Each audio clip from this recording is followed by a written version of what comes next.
welcome to Youth Talk. I'm Brandon, my pronouns are he, him. I'm Abby, my pronouns are she, her. I'm Arwen, my pronouns are he, they. I'm Sarah, my pronouns are she, her. I'm Kenda, my pronouns are she, they. Hi everyone, thanks for tuning in. We're back with the part 2 of our interview with Juma, CEO of Algoma Family Services. If you missed part 1, please go back and take a listen. Thank you so much again for being here, Ali. We really appreciate it. Let's get right into the questions. So I think our next question is a bit of a fun one. What's your favorite debatable pizza topping? Well, I'd have to say easy 100% because it's Canadian. I don't know if you know that, but Hawaiian. Yeah. Yes. Oh, that's funny because Abby and I 100% agree, but I think some other people in this room do not like the pineapple on the pizza. It's a bit controversial. I can't do verbally, mentally, and physically all at once right now. I don't like anything like too crazy on my pizza, but it's just because I think like textures can be surprising. But like you can't pair something sweet with something that's like hot right out of the oven. It's just I don't know. I feel like It gives it a kick. Yeah, but you can't pair something that's like so juicy because you take one bite of the pizza and you're like, cheese, pepperoni. Then you take the next bite and there's pineapple juice. And you're like, I feel like I don't have any room to judge because my favorite type of like bar are like sweet and salty, which is kind of what like a pizza is a sweet and a salty pairing. Yep. Well, I got to tell you, I went one year, it was a while back, I went to Minnesota. And I don't know if you know the artist Prince. Oh, I love jazz. So he had a bar in our club in Minnesota, in Minneapolis. So my friend who I was visiting was studying to be a chiropractor at the time. So he goes, we got to go to Prince's bar. And I said, okay, well, I think I actually said that to him. Let's go to Prince's bar. Big Prince fan. So we went down there, and then there was this pizza place. And so after we were kind of hungry, but they didn't have Hawaiian, right? And they're just looking at me. What do you mean you put pineapple on your pizza? No way. But then they had all these different pizzas I never heard. And one of them was like this chicken pizza, like chunks of chicken on it. I love chicken.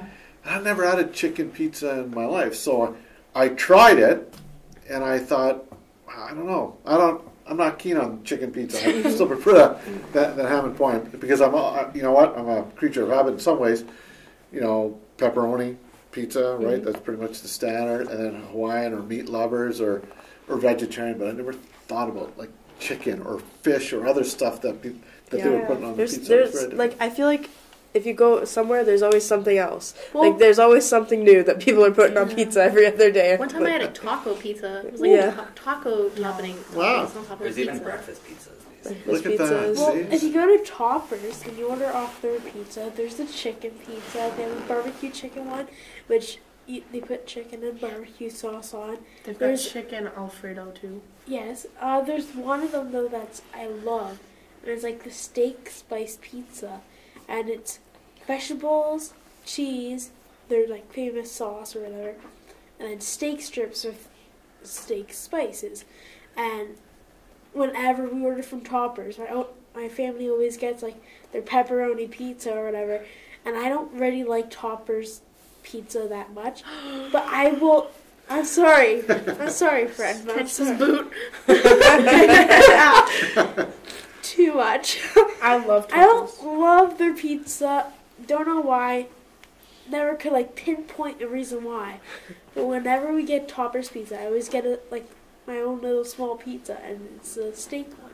And it's the only pizza I'll ever eat from there. I like steak too, but I've never had it on my pizza. That's interesting, Brian. I'm gonna have to try that. Yes. What is your favorite dog breed? Well, that's a tough one. I'd have to say Cocker Spaniel. I've had Cocker Spaniels, but right now I have a Maltese and a Mini Dachshund. And I like them too. I love any dogs. I just got a new lab. Oh, cool. I love wiener dogs. They're so That's cute. what I have. I like Shiba Inus. However, I'm They're very vocal. unfortunately like incredibly loyal now to Australian Shepherds, and I don't think I can ever get not have an Australian Shepherd after I've owned one. Yeah. They're kind of addicting. Yell at you. Yeah, they're cute though. I kind of like angry dogs that sound like they're screaming.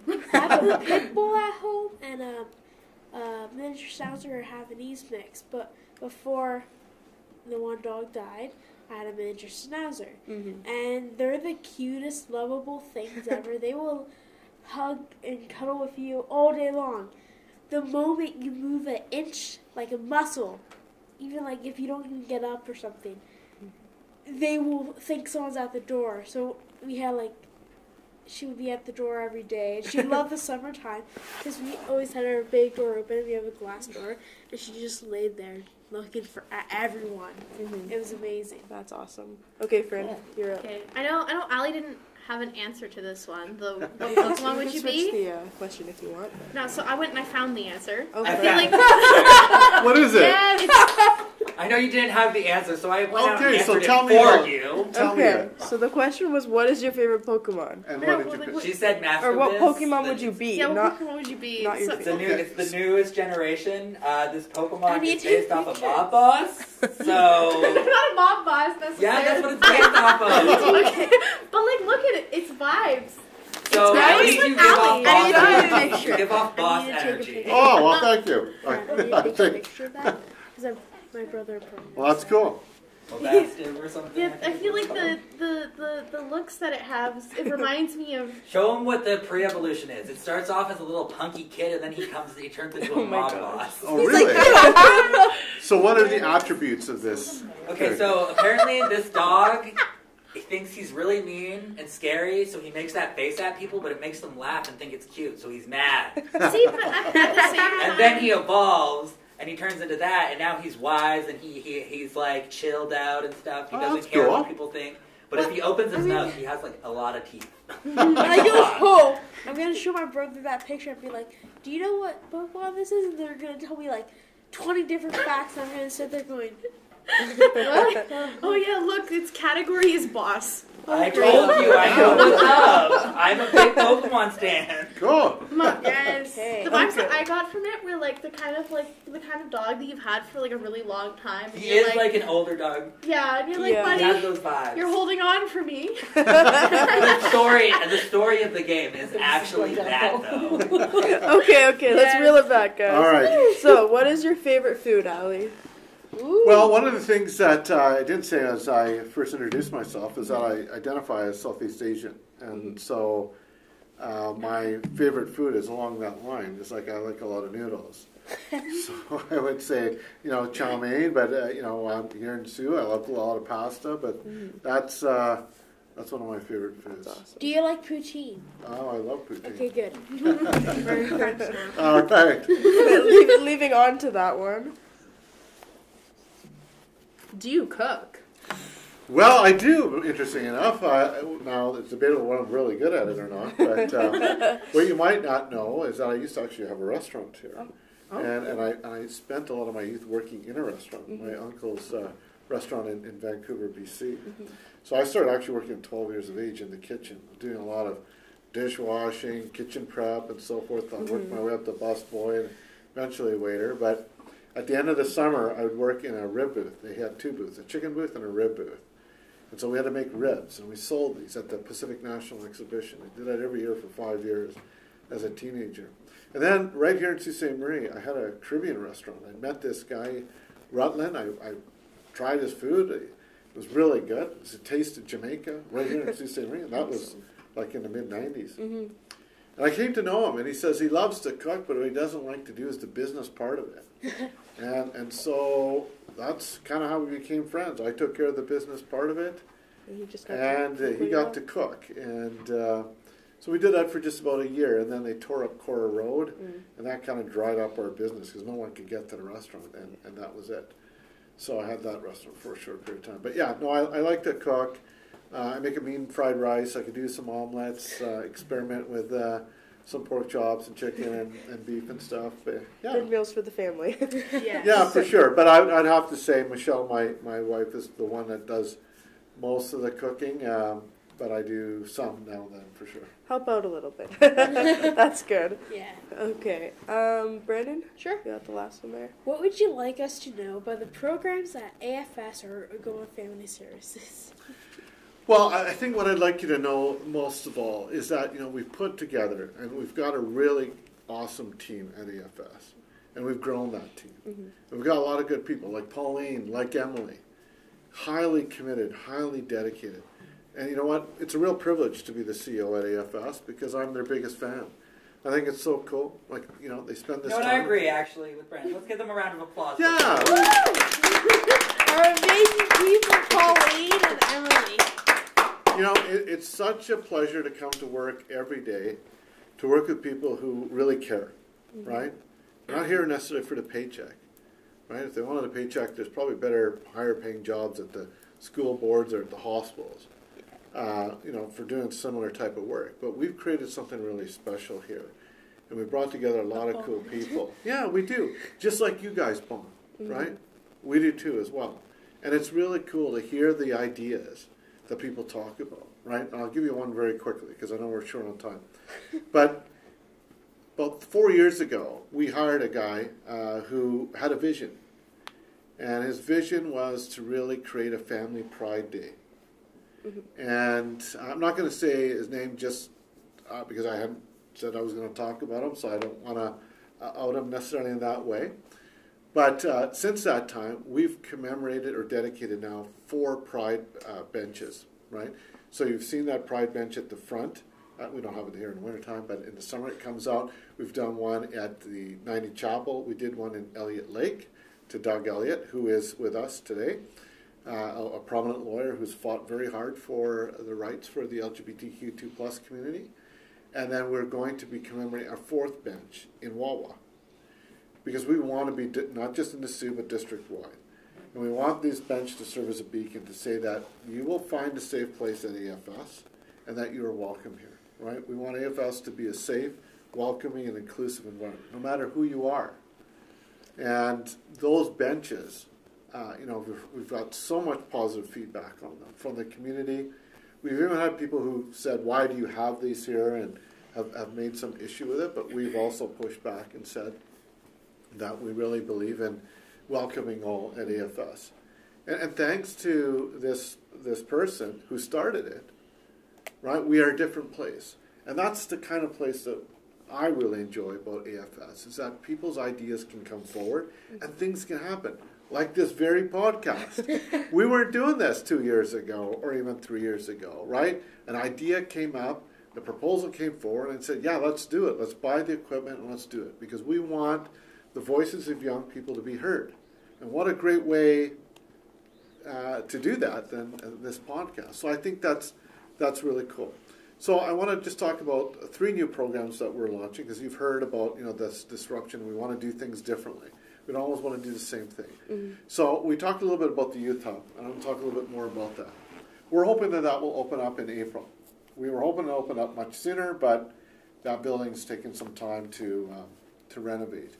It's right across from the bus depot at 124 Dennis Street, and we want it to, again, to be a safe, welcoming place for youth to be able to drop in at any time, and whether it's just to hang out, or if they need help, they can get that by a number of different people that are going to be there. We have a lot of agencies there that are wanting to be there, because we want to make it easier for young people to get the help they need, right? Instead of having to go here, there, and everywhere, and not necessarily being sure about where to go.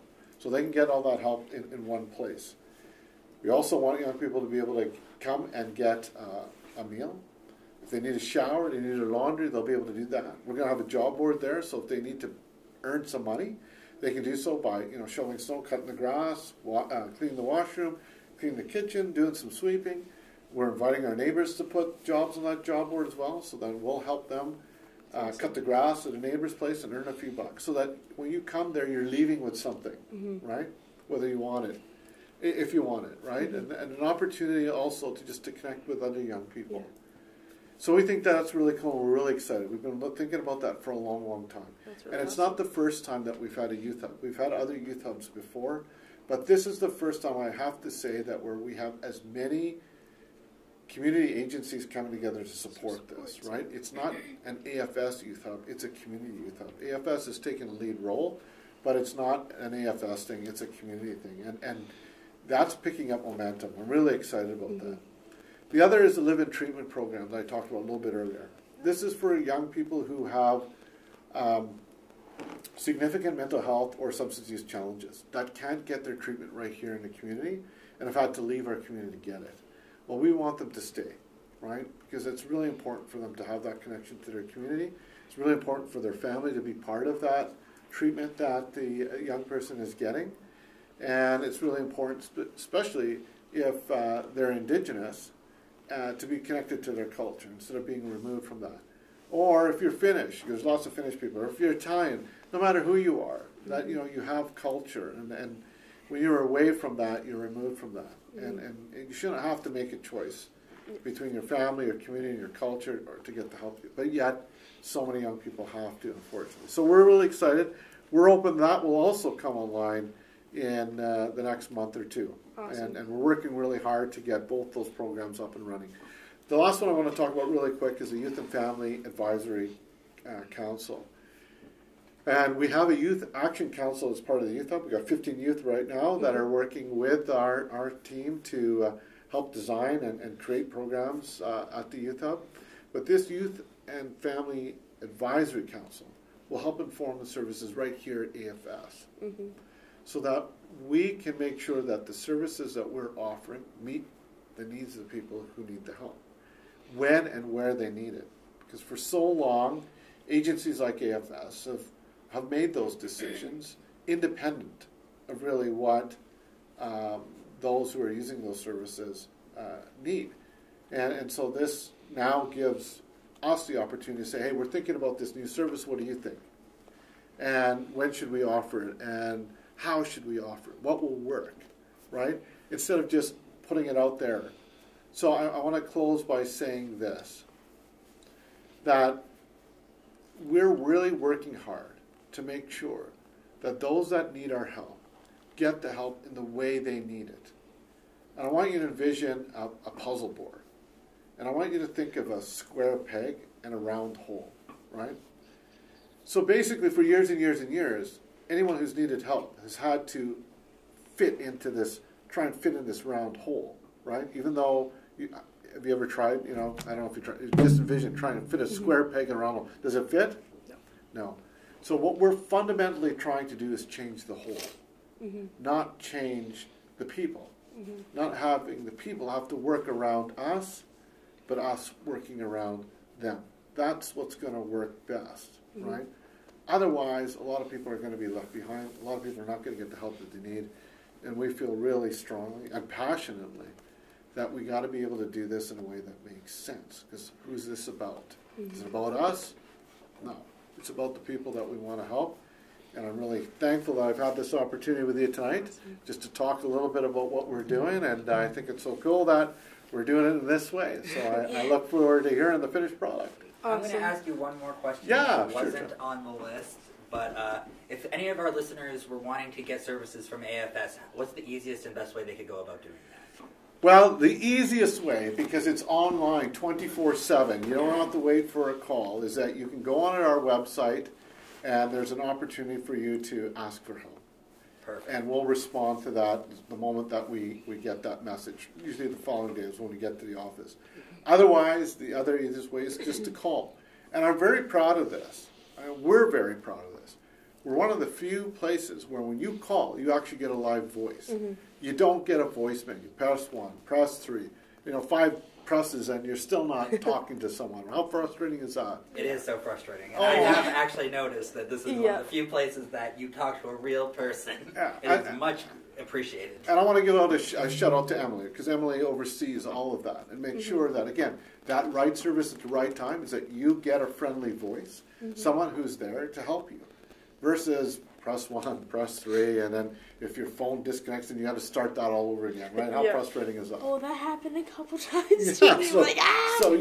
So I mean, that's just it's one of those things that just demonstrates how different we want to be at AFS in being able to access those services. So that's a quick answer to your question. Thank you so much. Perfect. Thank you so much, Allie. We really appreciate you being on the podcast tonight.